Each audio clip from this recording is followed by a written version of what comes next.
Greetings, welcome back to Rocket Knight Adventures. I'm Mihao22, and this is my favorite stage in the game. Or one of them. I think there's one I like a little bit more. I can't say remember it yet, but this stage is one of my favorites because of this level right here.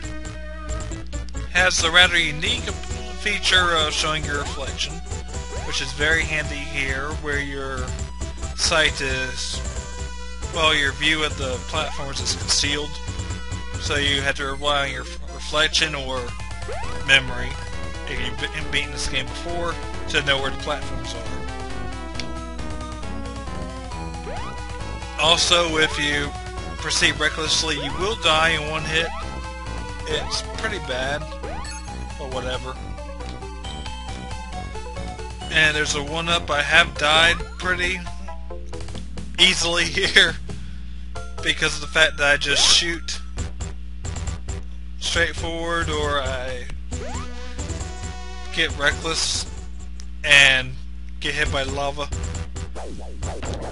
And if you don't keep moving, you try to just stop at the entrance there, you will get hit by lava and you will die. I did that once during a test recording, and it was pretty embarrassing, really. Anyways, these fish do about half a heart's worth of damage, so I think you can get about 16 hits from them and not die. Unless you're playing the hardest difficulty, which, depending on what version you're playing, the US is hard, I think, and the European or PAL is crazy hard, where you die in one hit from everything. Anyways, here's just naturally float, just go with the flow, you don't hit the spikes. Here you gotta use your rocket pack to get through fast enough, but whatever. And we're coming up on our mini-boss, which is a gigantic crab robot. Yeah, you're about to see him, sorry, but whatever.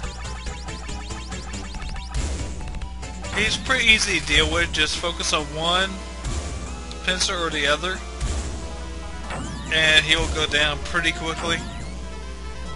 Well, not pretty quickly, but pretty easily. Destroy one and he only has one method to attack you. So you can attack the little porker in the command center there. If you get hit, he doesn't do that much to you, so don't worry. But just keep striking there. If you destroy the second pincer, he will attack you using a bunch of bubbles, which are harder to avoid. So just stick with destroying the one pincer. I'm sorry if I stopped talking for a little bit, or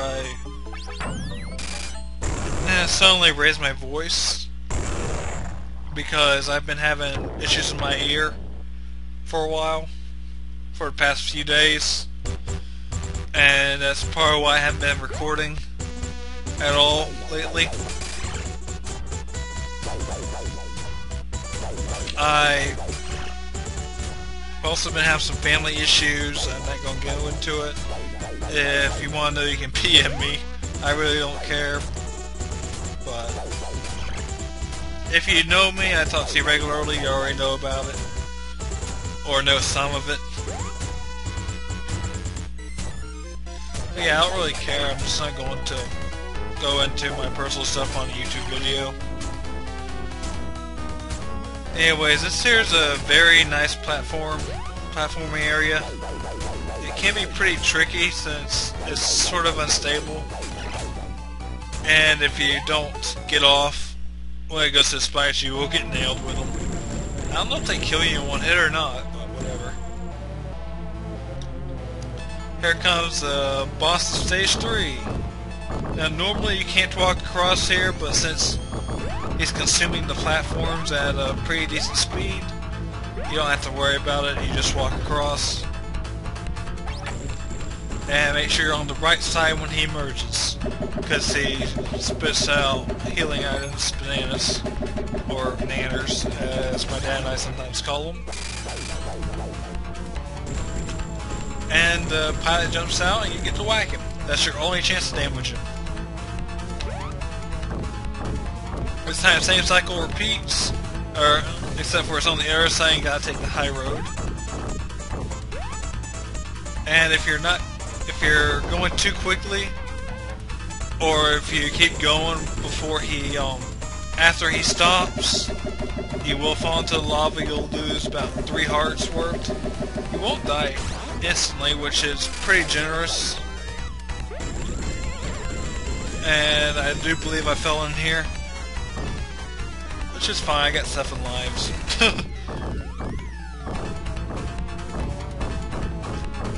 Just jump once, don't jump more than once, like I do there, because you'll probably land in the lava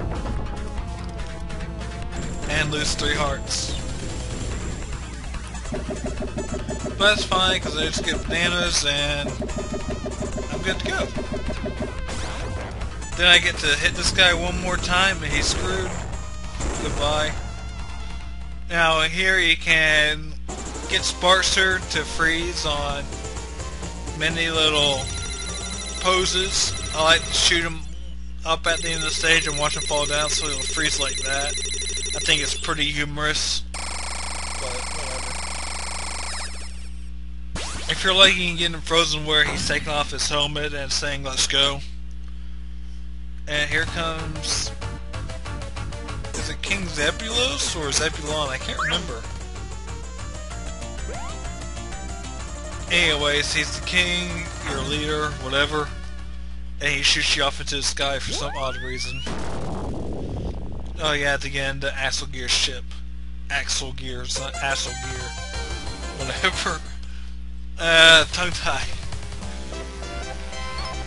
And there's Princess Shelley, or Sherry, or something, and turns into Captain Fleagle. And I'm guessing he has fleas. Or something. Maybe his name's a reference to somebody else from a movie or something. Anyways, he throws his red balls at you and you gotta smack him back him in the face with his red balls. And I think it's like 7 or so. And he'll run away.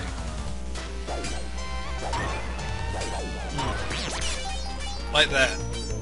He runs away and you get to pursue him.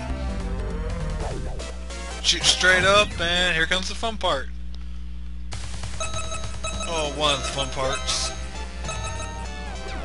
He starts throwing barrels at you. Ground, bounce, ground, ground. Another ground, I think. And then it starts bouncing again. There's some bananas that'll be with health.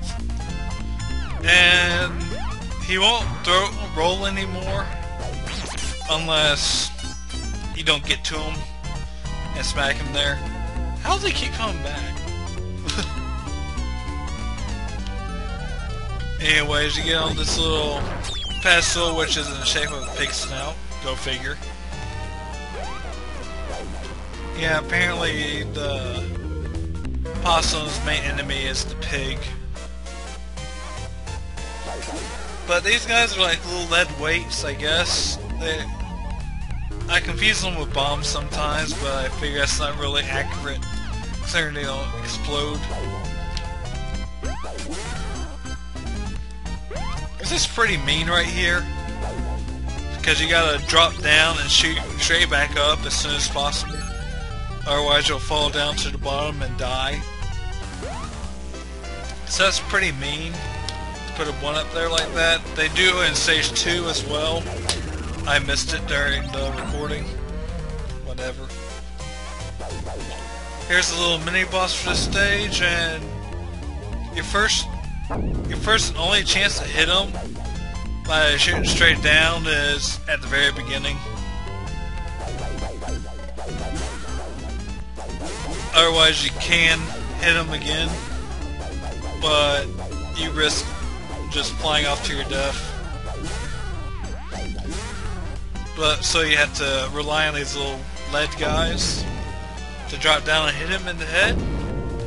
Yeah, my voice kind of lose my voice a little bit here because I just recorded this, but I went way off topic from the game itself. Talking about the Let's Play Olympics 2, but yeah, I had the week off last time, but thanks to the issues I mentioned earlier, I was going to record all this last week, but things happened. And so now I gotta juggle this and the competitions video. Should be interesting, that's all I'm gonna say. And there he goes.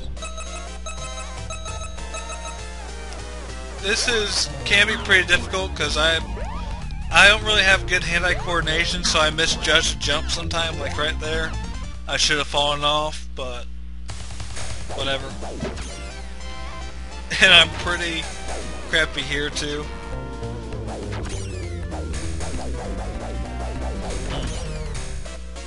Well, I guess hand-eye coordination isn't really the thing. It's just I have trouble judging distances a lot in video games. So yeah, these guys fire off, and I run into barriers that hurt me. That's some primitive technology too. Pedal power for a freaking ship, spaceship, rocket, whatever it is. Seriously, do you even have an actual engine, or what's the deal, man? I mean, they have nice with their personal rocket packs. They can't use actual fuel for the transportation. Yeah, I screw up here a lot. Whatever. Like I said, I misjudged distance. That's pretty bad because a lot of these little spaces are very narrow. So you're screwed if you are like me. Anyways, here, once you get to this boss, first thing you do is stand still. Do not move. Because if you don't move, he won't hit you. And I always thought he was kind of mimicking Fleagle's actions there. Because it kind of looks like he is. But not really. Oh, shut up, Sparkster. Anyways, once he opens up his torso there, you can hit him at his weak point. You can go through the red orbs of energy because you cannot be hurt while you're shooting off on your rocket. Yeah. Throat's starting to get a little dry.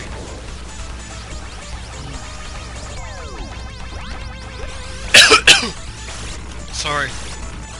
And the pattern just repeats. Now, the easiest way to take care of this guy is to get him to the corner. But I was being stupid when I recorded this. It was early into the morning and I was tired and I wanted to just finish him. Anyways, he jumps when you swing. So if you time it right, he'll never hit you, but I bad timing. He just goes through the bottom of the ship. Never to be heard from again. Captain Fleagle, everybody. Can't remember what the main bad guy's name is. I'll have to look that up. I won't pronounce it, but whatever. And there they go. Axel Gear and Princess Shelley. And Sparkster will follow them into space. Or into the castle.